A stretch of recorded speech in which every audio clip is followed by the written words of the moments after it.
avec l'implication des anciens malades dans la lutte contre la tuberculose, à travers les sensibilisations, le suivi des malades en traitement, la recherche des perdus de vie dans la communauté, a permis à Aguisoko Tibi de trouver 18 personnes qui sont actuellement sous le traitement.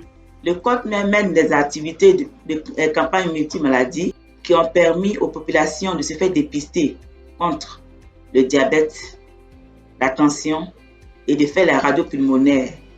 Ces activités ont permis effectivement de détecter certains cas suspects qui ont été référés vers les centres et qui ont fini par être des cas positifs de tuberculose. ABS a organisé les organisations de la société civile pour mener un plaidoyer pour qu'il y ait volet communautaire au Burundi. On a mené ce plaidoyer en impliquant les survivants de la TB et on a arrivé à avoir un volet communautaire TB qui sera impliqué dans les comités techniques d'élaboration de la note conceptuelle de la subvention du Fonds mondial NFM 4.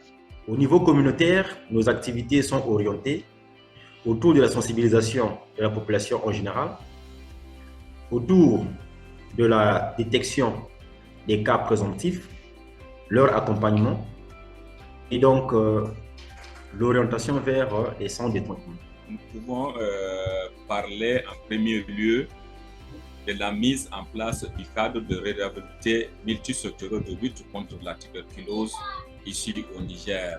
Donc, ce cadre a permis le renforcement de la coordination, mais aussi le renforcement de la redevabilité. Participation, engagement dans les initiatives de plaidoyer et de responsabilité en matière de tuberculose au niveau national, présidence, Premier ministère, Assemblée nationale, ministère des droits humains, ministère de la santé, régional et mondial pour la mise en évidence de la tuberculose et sa visibilité en termes de priorité dans les constructions budgétaires.